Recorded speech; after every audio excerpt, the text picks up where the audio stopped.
Every day without self-control is a day we hand victory to weakness. That was Marcus Aurelius, my friends, and it hits harder when you realize it's not just about you, it's about them too. Every single day they spend without you, they think they're winning, but what they're really doing is losing a battle they don't even know they're in.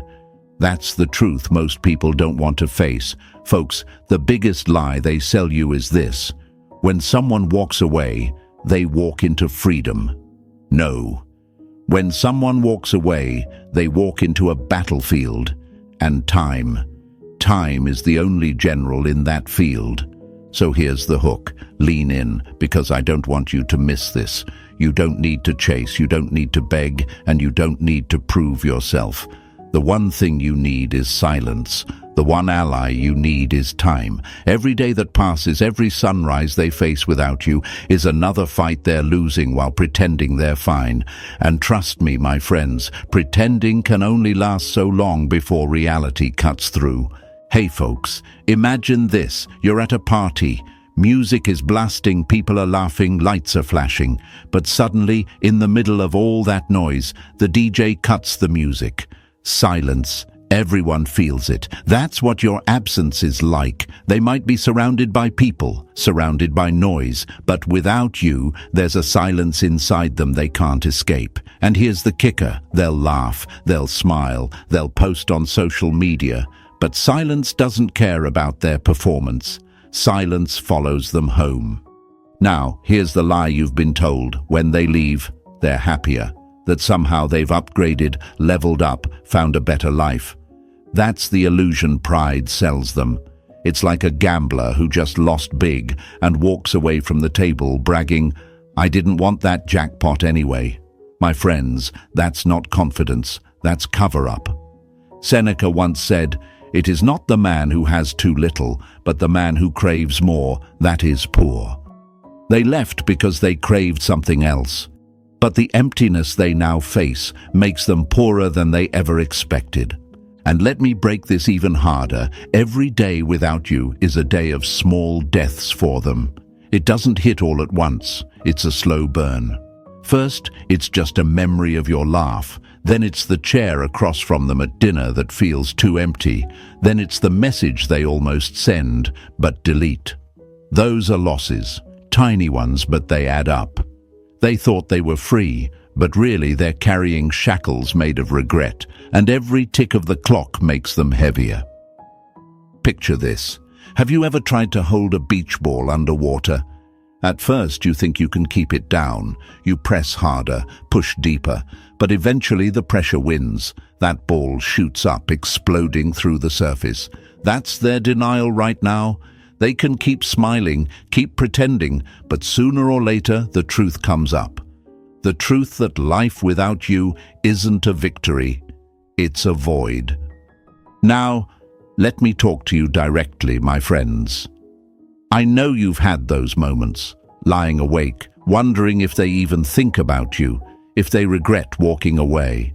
The temptation is to reach out, to text, to explain your worth.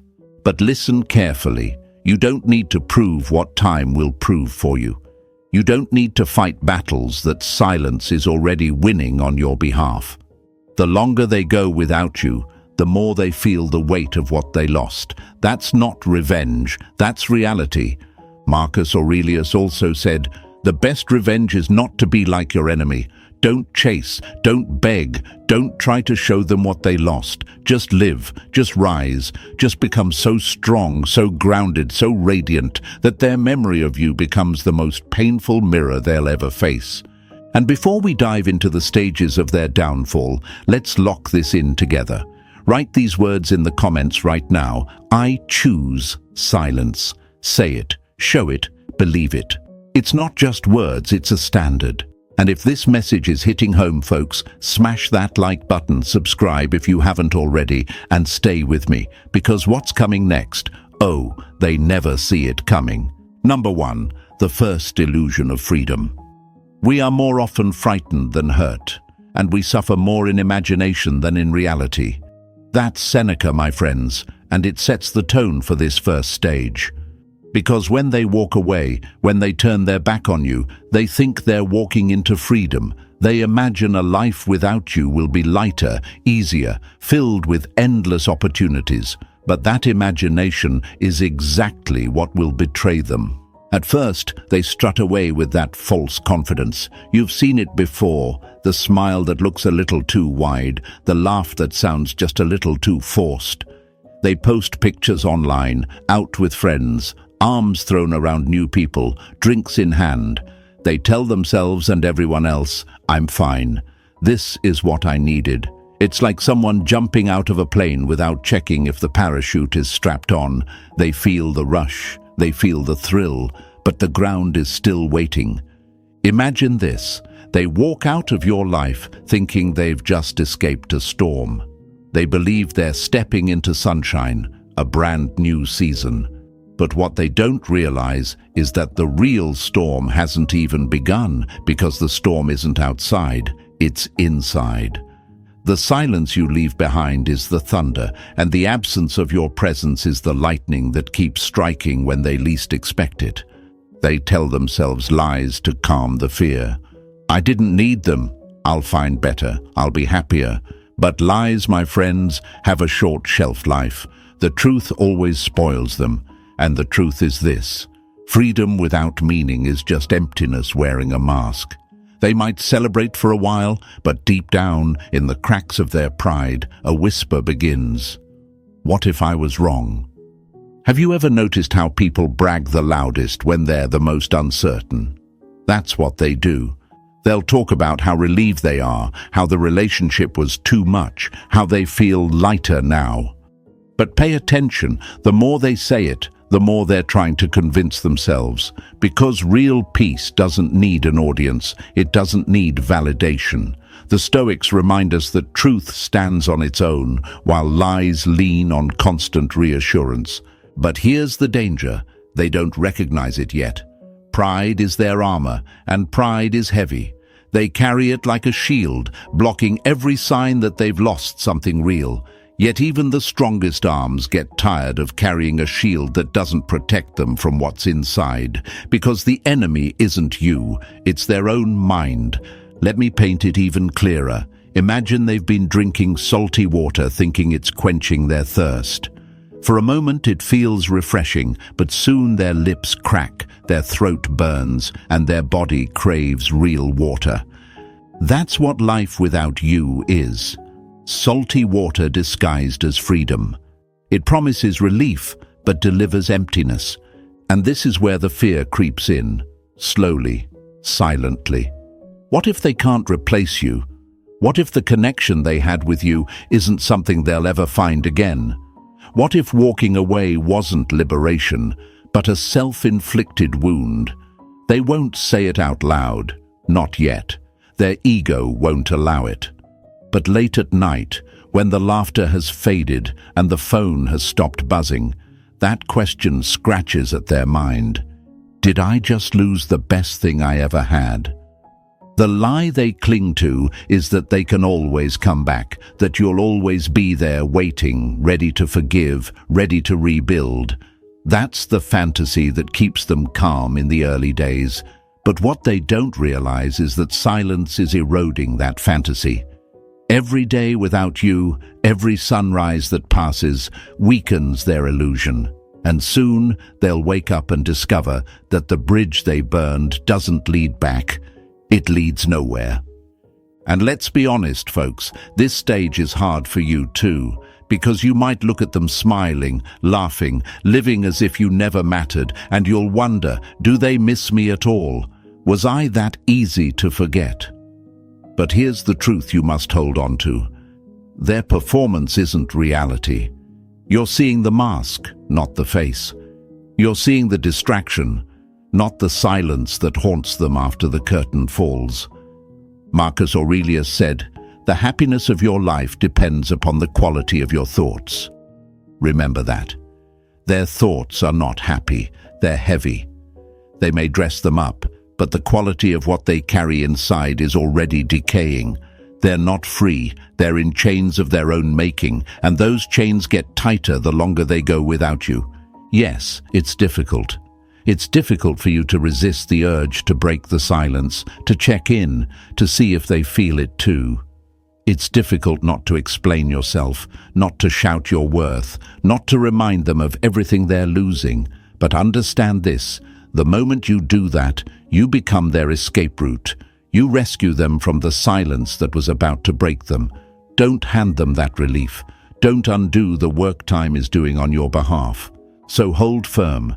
Detachment isn't coldness, it's clarity. It's refusing to fight battles that don't belong to you. It's trusting that time is exposing the truth without you lifting a finger. Because every day they go without you is another day their illusion cracks, another day they lose ground in a battle they thought they'd already won. And when you understand this, when you really embrace it, you don't sit in fear, you sit in strength. You realize you don't have to run after anyone because your presence was never the problem. It was always their perception. And perceptions fade, but reality stays. So let's end this part with a truth you can carry, my friends. Write this in the comments. Show it to yourself. Show it to the world around you. I am the silence they cannot escape. Because that's exactly what you are.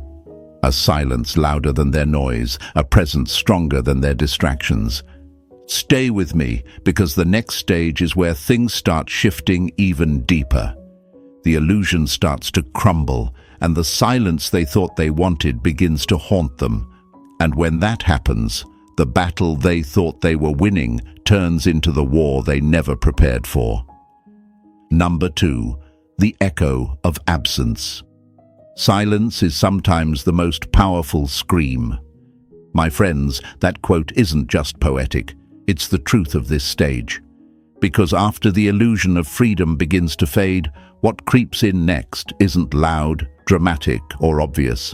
It's subtle, it's quiet, it's the echo of your absence. And it's in this stage that every day without you begins to sound less like liberation and more like a haunting they can't escape. At first they don't notice it. They move through their day the way they always did, convinced they're still fine. But then it happens, small, almost invisible moments that hit harder than they expect. They sit down at their favorite restaurant and suddenly there's a chair across from them that feels too empty. They hear a joke and instinctively think, I have to tell them this. But then they remember, they can't. That instant sting. That's the echo of your absence. It's not a punch in the face. It's more like a drop of water on stone. One drop doesn't do anything. 10 drops don't matter. But over time, drop after drop, the stone begins to wear down. That's how your absence works. It doesn't hit them all at once. It chips away slowly, quietly, invisibly, until one day they realize the weight pressing on their chest isn't going away. And let me tell you something, it terrifies them. They won't admit it, not yet, but the fear is there. They ask themselves questions they can't answer. Why do I feel this way? Why does this silence feel heavier than noise? Why does the world feel dimmer without them in it? These questions creep in at night, in the quiet moments when distractions fade. That's when they realize that silence isn't empty, it's full of reminders. Think about it like this. Imagine walking into a room after the music stops. At first, you think it's peaceful. But the longer you sit there, the more the silence grows, the louder it becomes, until it feels almost unbearable. That's what's happening to them now. At first, they told themselves the silence was freedom, but now the silence is screaming, and the sound it makes is your absence echoing in their mind. The lies they told themselves in stage 1 start to crumble. They can't keep saying, I don't miss them, I'm fine, because every little trigger contradicts it. The song that takes them back, the smell of a place you both went to, the way someone laughs in a way that almost but not quite reminds them of you. These are the shadows your absence casts, and they follow them everywhere. And let's break another lie. They thought they could replace you easily. They thought new people, new experiences, new connections would fill the gap. But here's the truth. Surface-level distractions can't replace depth. Casual conversations can't replace connection. Temporary smiles can't replace the warmth of someone who actually knows them. And every time they feel that gap, the echo grows louder. Now, folks, I know what you're thinking. If they're feeling this, why don't they just come back? And here's where the ego steps in. Their pride won't let them admit it. They tell themselves it's just a passing thought, just nostalgia, just weakness. They fight it, they suppress it, they push it down. But you and I both know what happens when you push something down for too long. It only comes back stronger, like trying to hold that beach ball under the water. You can do it for a while, but eventually it shoots up with force you can't control. That's what's coming. This stage is the beginning of that internal battle, the ego versus the heart. The ego says, don't admit it, you're fine without them. But the heart whispers, you miss them, and you can't replace what you lost. And the longer the silence stretches, the louder the heart becomes. Here's where the Stoic mindset gives you power. Epictetus said, it's not what happens to you, but how you react to it that matters. Your silence is your reaction. Your stillness is your power. While they wrestle with echoes, you remain unmoved. And that contrast eats at them, because the more they look for signs of you breaking, the more your silence reminds them, you're not chasing, you're not waiting, you're not there. Every day without you is another day those echoes multiply. They might laugh with others, but the laughter feels thin. They might talk with someone new, but the conversation feels forced. They might fill their calendar, but their soul feels empty. And deep down, the echo keeps asking, what if I threw away something irreplaceable? And let me make this clear, my friends. This isn't about revenge. This isn't about manipulation. This is about reality doing its work. When you step back, when you detach, you give time permission to show them what you already knew. Your presence mattered more than their pride will ever admit. So while they battle echoes, what do? You rise, you live, you thrive. You become the version of yourself that doesn't just exist without them. You shine without them. And every step you take forward makes the echo louder for them, because now they're not just missing who you were, they're missing who you're becoming. Let's lock this in right now. Type these words in the comments. My silence echoes louder than their noise. Write it, believe it, show it, because it's true. And the more you stand firm, the more their own silence becomes unbearable. Stay with me, because the next stage, that's when the comparisons begin. That's when they stop just hearing echoes and start realizing life without you isn't as great as they thought. And that, my friends, is where their battle turns into a defeat they can't deny. Number 3, the weight of comparison. Wealth consists not in having great possessions, but in having few wants. That's Epictetus, and it hits like a hammer here. Because when they left you, my friends, they thought they were walking into a world of more excitement, more freedom, more attention, more love. But here's the truth, the human heart is greedy when it's empty. And every new thing they try to stuff inside only reminds them of the one thing they can't replace: you. At this stage, something shifts. The initial illusion has cracked. The echo of absence has started haunting them, and now comparison steps in. They begin to measure everything and everyone against the standard you once set, and the weight of that comparison crushes them a little more each day. Think of it like this. Imagine they left a warm, steady fire because they were tempted by neon lights flashing outside. At first, the lights looked exciting, dazzling, full of promise. But then, standing under them, they realize those lights don't warm you, they don't comfort you, they don't make you feel safe. They only blind you for a moment before fading back into darkness. And in that darkness, what do they remember? The fire, the glow, the presence they once had with you. That's a comparison at work. They meet new people. They sit across new faces, share new conversations, and for a while, they tell themselves it's fresh, it's better, it's what they wanted. But then, little cracks appear. They notice how shallow the laughter feels, how forced the connection is, how quickly the conversation dies when the novelty wears off. That's when the whisper comes. It wasn't like this before. And make no mistake, they'll fight it. Their pride will tell them, no, don't admit it. This is good. This is what you wanted. But pride can't erase memories. Pride can't erase the way you understood them without words, the way your presence felt like home, the way your silence together was more comfortable than the chatter they now drown in. And each day, those comparisons dig deeper. Here's the funny thing, folks. People don't realize how powerful habits are until they're gone. You were a habit for them, a rhythm, a melody playing in the background of their life.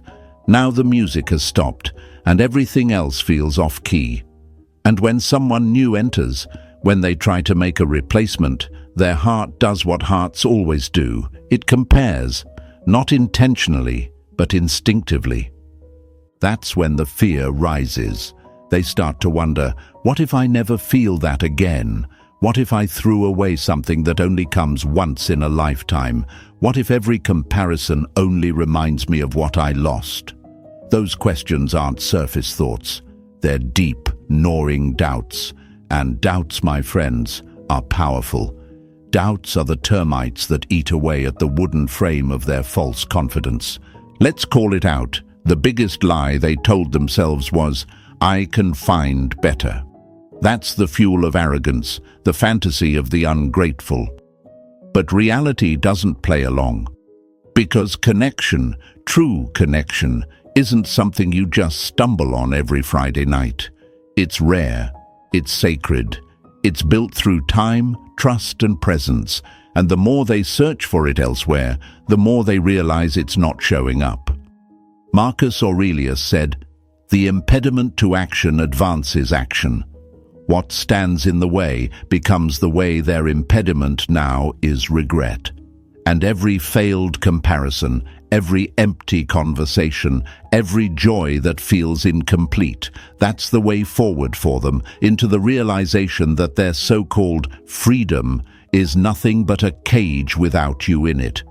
And here's where it gets worse for them, because while they're busy comparing, you're not. While they're stuck measuring the new against the old, you're moving forward. You're not waiting, you're not clinging, you're building. And that right there is the weight they can't carry. Because now, it's not just about missing what they had. It's about seeing you become someone they'll never have access to again. Imagine them scrolling through their phone, looking at you, seeing your glow, your growth, your peace, and then looking back at the empty faces around them. That contrast, that's unbearable. It's like holding gold once and then being forced to trade it for pebbles. No matter how many pebbles they collect, they'll never feel like they're holding treasure again. So what do you do during this stage? Nothing, absolutely nothing. Let time and silence keep playing their part. You don't need to show them, you don't need to prove anything. They're already proving it to themselves every time they compare what they have now to what they had with you. And I want you to hear this. You don't lose in this stage. They do. Because while they're haunted by comparisons, you're becoming incomparable. So let's cement this with an affirmation, my friends. Type it in the comments, show it to yourself, show it to the world. I am the standard they cannot replace, because that's the truth. You are the fire that neon lights can never outshine, the presence that shallow noise can never replace, the gold that pebbles can never equal. Stay with me, because the next stage, it's even harder for them. That's when their pride begins to break.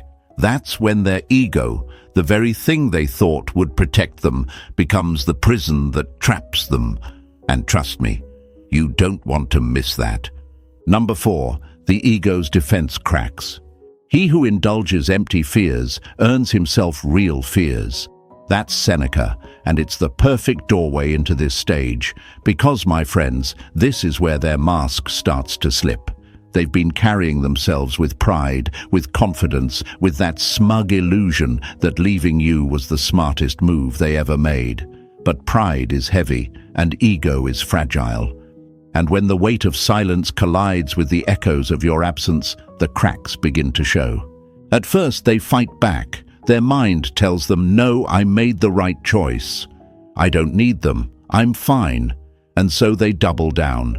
They talk louder, laugh harder, post more pictures, surround themselves with more distractions. It's almost comical if you think about it. It's like patching a sinking ship with duct tape. You can cover the holes for a while, but the water keeps rising. And what is that water? It's the truth. The truth that the freedom they thought they won feels more like exile. The truth that the relief they bragged about was nothing more than denial in disguise. The truth that deep down, no amount of ego can protect them from the pain of losing someone who actually mattered. Let me paint it with a metaphor. Picture a soldier who goes into battle wearing armor made of glass. From a distance it shines, it glitters, it looks strong. But the moment arrows start flying, the cracks appear, and soon the armor shatters under the pressure. That's their ego right now. It looked solid when they left, but time has been firing arrows every day, memories, comparisons, silence, and now that glass is beginning to splinter. And here's the part they don't want anyone to see. They start asking themselves questions in the quiet moments. Why do I still think about them? Why does this silence feel so heavy? Why do these new connections feel shallow? These questions are daggers aimed right at the heart of their ego, and the more they ask them, the more their pride bleeds. They'll try to cover it up. Maybe they'll blame you. Maybe they'll nitpick your flaws, exaggerate the bad times, tell themselves and others, I left because they weren't good enough. But listen carefully. That's not clarity. That's desperation. It's easier to shift blame than to admit weakness. But no amount of excuses can silence the truth that keeps pressing in. They walked away from something real. Marcus Aurelius once said, if it is not right, do not do it. If it is not true, do not say it. Think about that. Every excuse they invent, every story they tell themselves to soothe their pride only makes the lie heavier to carry, and lies always collapse under their own weight. So what makes this stage so painful for them? It's the battle between their ego and their heart. The ego screams, don't admit it, don't give in, don't regret. But the heart whispers, you miss them, you need them, you were wrong. And here's the thing. Whispers outlast screams. Screams are loud, but short-lived. Whispers are quiet, but they echo forever. And the longer they fight, the louder that whisper becomes. They start to notice it in little ways. Maybe when they're celebrating something, but the victory feels empty because they can't share it with you. Maybe when they're surrounded by people, but feel more alone than ever. Maybe when they wake up and instinctively reach for their phone, only to realize there's no message from you. Each moment chips away at the armor they've been hiding behind. And here's where you hold the power, my friends, because your silence isn't just absence, it's pressure. Every day you don't reach out, every moment you don't break, is another arrow hitting that glass armor. You're not fighting them, you're not chasing them, you're not even trying, but the strength of your detachment is forcing them to face a truth they can no longer run from. Their ego can't save them. Why is this so difficult for them? Because ego hates humility, ego despises surrender, ego clings to control even when it's losing the battle, so they'll resist as long as they can. They'll keep posting, keep smiling, keep pretending, but inside they're exhausted. Because pretending to be unaffected is one of the heaviest performances a human being can carry. And no one can carry it forever. This is the stage where the cracks become visible. Not to you, you won't see it yet. Not to their friends, they'll still put on a good show. But inside, in their private thoughts, in the silence they can't escape, the armor is breaking, and they know it. And the fear that creeps in now isn't just about missing you, it's about losing control. Because once their ego cracks, they know the heart will take over. And that, my friends, is exactly where the Stoic path gives you peace. You don't have to do anything. You don't have to fight, argue, or prove. You just let them crumble under the weight of their own pride, because every day without you, their heart grows louder, their ego grows weaker, and the cracks grow wider. So let's anchor this moment together. Write this in the comments, show it to yourself, show it to the world. Their ego cracks, my silence stands. That's your truth, that's your strength, and the longer you hold steady, the more they'll realize their pride was nothing but glass, and your silence was the hammer. Stay with me, because the next stage is where time itself flips sides. They thought time would heal them, but instead, time turns into their worst enemy. And that's when the real suffering begins. Number 5. Time turns against them. Time discovers truth. That's Seneca again, my friends, and it slices right through this stage. Because time, the very thing they thought would be their healer, their savior, their excuse, now becomes their greatest enemy. They believed that days turning into weeks and weeks turning into months would make their decision easier.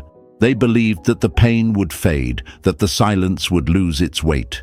But the opposite is happening. Time isn't healing them, it's punishing them.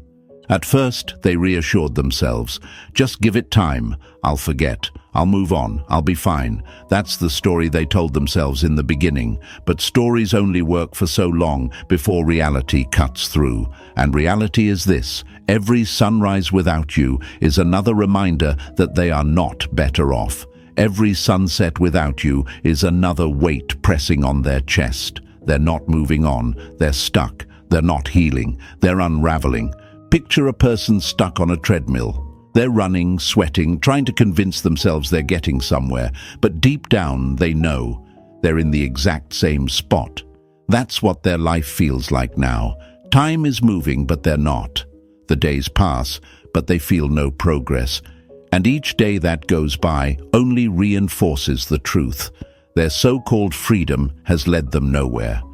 And here's the irony: they thought time would work in their favor.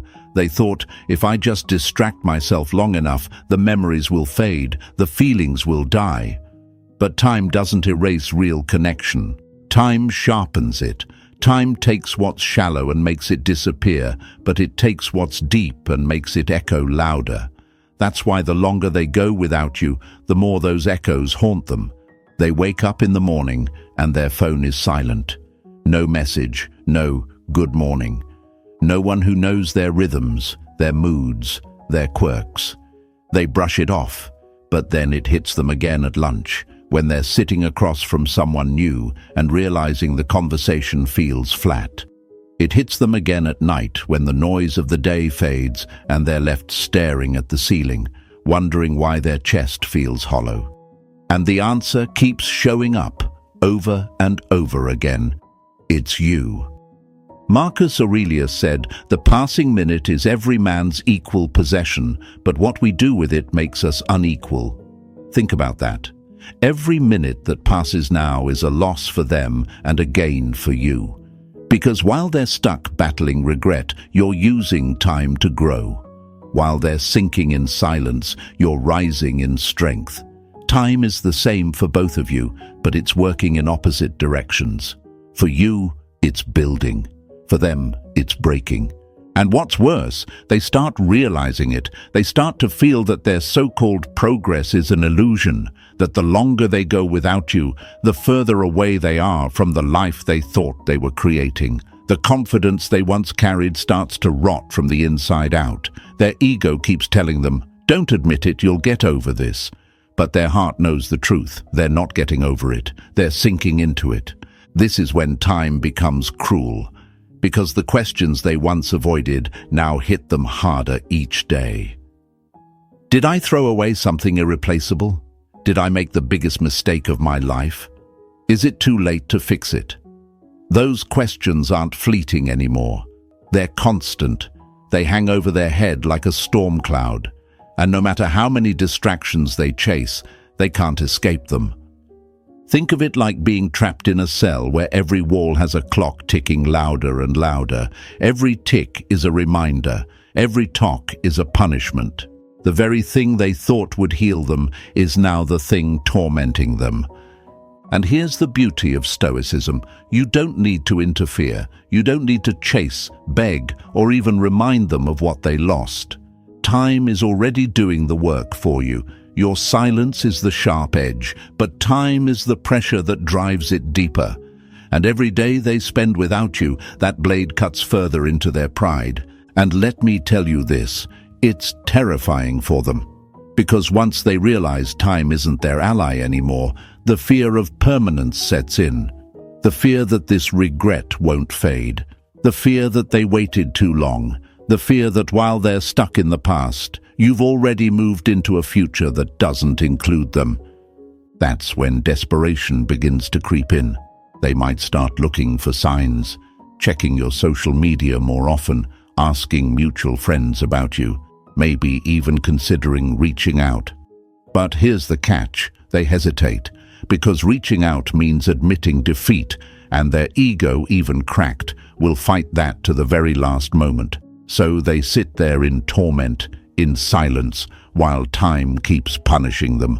So, what's your role here? To stand firm, to remember what Epictetus said, no great thing is created suddenly. Their downfall isn't sudden, it's slow, deliberate, unavoidable, and your strength is simply to let it happen, to keep living, keep rising, keep letting time do its work. So let's seal this moment with an affirmation, my friends. Type it in the comments right now. Time is my ally, not theirs, because that's the truth. Time builds you while it breaks them, and the longer it goes on, the heavier their regret becomes. Stay with me, because the next stage is brutal for them. That's when they have to watch you thrive without them. And trust me, that's silent punishment. That's the pain they'll never recover from. Number 6. The silent punishment, watching you thrive without them. The best revenge is not to be like your enemy. That's Marcus Aurelius, my friends, and this stage proves it more than any other. Because at this point, the battle is no longer about what they think of you, it's about what they see. And what they see is something they never expected. You're not broken, you're not waiting, you're not begging, you're thriving. And that realization is the silent punishment they never prepared for. At first, they told themselves stories. They're hurting just like me. They're pretending. They're waiting for me to come back. That's the fantasy they carried, the safety net for their ego. They assumed you would always be there, orbiting their world, longing for their return. But then time reveals the truth. They look at you, and instead of seeing someone crushed, they see someone rising. Instead of weakness, they see strength. Instead of silence filled with pain, they see silence filled with peace. And that's when the knife twists. Picture this, someone who thought they could walk away from a garden and return to it whenever they pleased. But when they come back, they don't find a wilted, neglected space. They find a blooming paradise, more radiant than before, but now surrounded by gates they no longer have the key to. That's what it feels like when they watch you thrive without them. It's not just painful, it's humiliating. And here's where it gets interesting. They start to doubt their own judgment. How could I think walking away was smart? How could I believe they needed me? How could I underestimate them so badly? These questions aren't just painful, they're shattering, because in their mind, you were supposed to fall apart. That was the script their ego wrote. But instead, you flipped the script completely. You didn't just survive, you flourished. Seneca once said, "Difficulties strengthen the mind as labor does the body." And that's exactly what happened to you. Their absence didn't destroy you, it forged you. The silence they thought would weaken you became the soil where your strength grew. The pain they thought would chain you became the fire that refined you. And now, standing in your strength, you are a living reminder of everything they lost. But let's be clear, the punishment isn't about revenge. It's not about making them jealous. It's not about proving anything. It's simply about you living, you being the best version of yourself, you choosing peace over bitterness, growth over despair. And that choice, the one you made quietly, without needing applause, is the punishment that cuts them deeper than anger ever could. Because here's the truth. Anger fades, bitterness burns out, but thriving is eternal, thriving is undeniable, thriving is the mirror they can't escape, the one that reflects their mistake back at them every single day.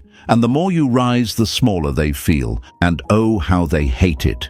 They scroll through their feed, searching for signs of your pain, but instead they see your glow. They look for cracks in your armor, but instead they see resilience.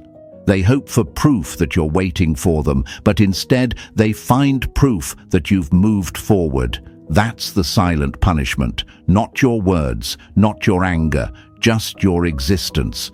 Better, brighter, bolder than before. This is when desperation sinks its claws into them. They begin to panic. They wonder if they've lost their chance forever. They wonder if reaching out will be met, not with anger, but with something far worse. Indifference. Because anger still means you care, but indifference means they don't matter anymore, and that's the one truth they can't handle. Epictetus said, "Wealth consists not in having great possessions, but in having few wants." And right now their greatest poverty is want. They want your presence. They want your forgiveness. They want to know they still matter, but they don't. And every day you live without them, every smile you share with the world, every victory you achieve drives that truth deeper into their chest. And here's the gift Stoicism gives you. You don't have to rub it in. You don't have to flaunt or force it. You simply have to live. And that life, peaceful, purposeful, detached, is the loudest statement you could ever make. Because the greatest punishment isn't you breaking, it's you building. It's not you crying, it's you glowing. It's not you clinging, it's you thriving. So let's end with this. Remember, you don't need revenge. You don't need to chase. You don't need to prove. Your silence, your growth, your peace, that's enough. That's everything. That's the punishment they'll feel for the rest of their life. Now it's your turn to lock this in. Write these words in the comments. Show them to yourself. Show them to the world. I thrive in silence. Say it. Believe it. Own it. And if this message hit you today, my friends, do me a favor. Smash that like button, subscribe if you haven't already, and share this with someone who needs to hear it. Because silence, time, and strength, those are the weapons of the Stoic. And trust me, what comes next in your life, that's the part they'll never see coming.